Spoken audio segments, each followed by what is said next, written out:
आज लग्नाची पण तीच आहे, परंतु आज रविवारचा दिवस होता. रविवारच्या दिवशी थोडंसं इतर लोकांना पण सुट्टी असते आणि त्याच्यामुळे आजचा दिवस आम्ही घेतलेला आहे. बरेच जण येणार आहेत. आता थोड्या वेळाने माझ्या माहितीप्रमाणे राज्याचे मुख्यमंत्री पण येतील, परंतु ते इथं उतरून आपली पंढरपूरला जाणार आहेत. तिथली आषाढी एकादशीची तयारी कशी केलेली आहे, तिथले एकंदरीत आता दोन्ही सगळ्या दिंड्या तिथं पोचतील आणि मोठा समाज तिथं जमतो, वारकरी समाज. त्याच्यावर त्याची पण पाहणी करण्याच्याकरता ते स्वतः येणार आहेत. साहजिकच राज्याचे प्रमुख या नात्याने त्यांच्या शुभ हस्ते पूजा आणि बाकीच्या सगळ्या गोष्टी आषाढी एकादशीच्या दिवशी होणार आहे. विधानसभेचा रणशिंग फुंकणार अशी चर्चा आज. नाही, एक मिनिट. हे मीडियामध्ये काय चर्चा करावी हा मीडियाचा अधिकार आहे, तो काही माझा अधिकार नाहीये.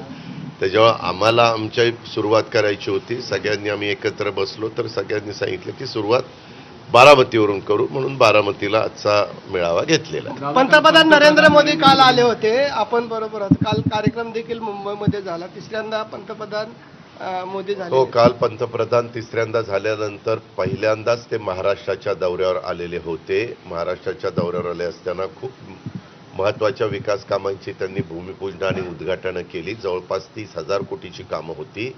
त्याच्यानंतर इतर पण काही महत्त्वाचे कार्यक्रम, एक मोठी वास्तू न्यूजपेपरचे सगळ्या लोकांनी एकत्र येऊन बांद्रामध्ये उभी केलेली आहे, त्याचं उद्घाटन होतं. पंतप्रधान महोदय लग्नाला पण भेट देणार होते, वधूवरांना शुभाशीर्वाद देण्याच्याकरता. असे त्यांचे 3-4 कार्यक्रम होते.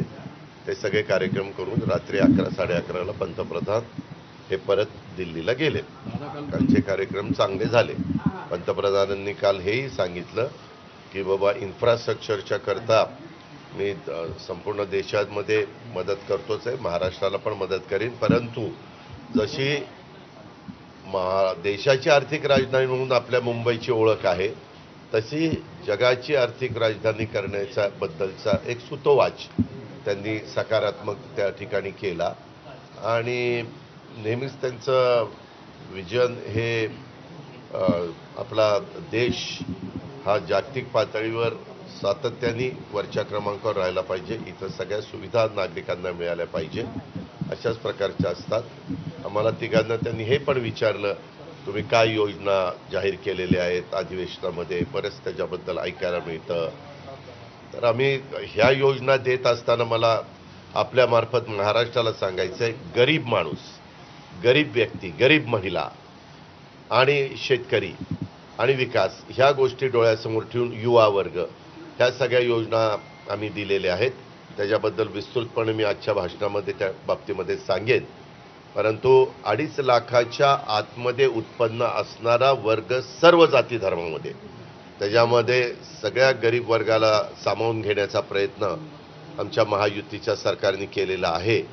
आणि यावेळेसचा अर्थसंकल्प सादर करत असताना खूप महत्त्वाच्या शेतकऱ्यांच्या करता वीज माफीच्या बद्दलचा घेतलेला निर्णय, युवा पिढीच्या करता 10,000 कोटी रुपयाचा स्टायपंड देण्याचा, 10 लाख विद्यार्थ्यांना त्याच्यामध्ये सामावून घेण्याचा घेतलेला निर्णय, 3 गॅस सिलेंडर मुफ्त वर्षाला देण्याचा गरीब महिलांना, मध्यमवर्गीय महिलांना घेतलेला निर्णय, मुलींना विशेषतः शिक्षणाच्या करता अनेकदा आई वडील बाबा आपल्याला हे परवडत नाही, आपण गरीब आहोत आणि म्हणून त्यांना शिक्षणापासून वंचित राहावं लागायचं आहे, त्याकरता आपल्या सगळ्या समाजातल्या मुलींना शिकता यावं आणि त्यांना कुठेही आर्थिक अडचण येऊ नये म्हणून घेतलेला निर्णय, असे अनेक महत्त्वाचे निर्णय, वीज माफी, अशा खूप काही महत्त्वाचे निर्णय.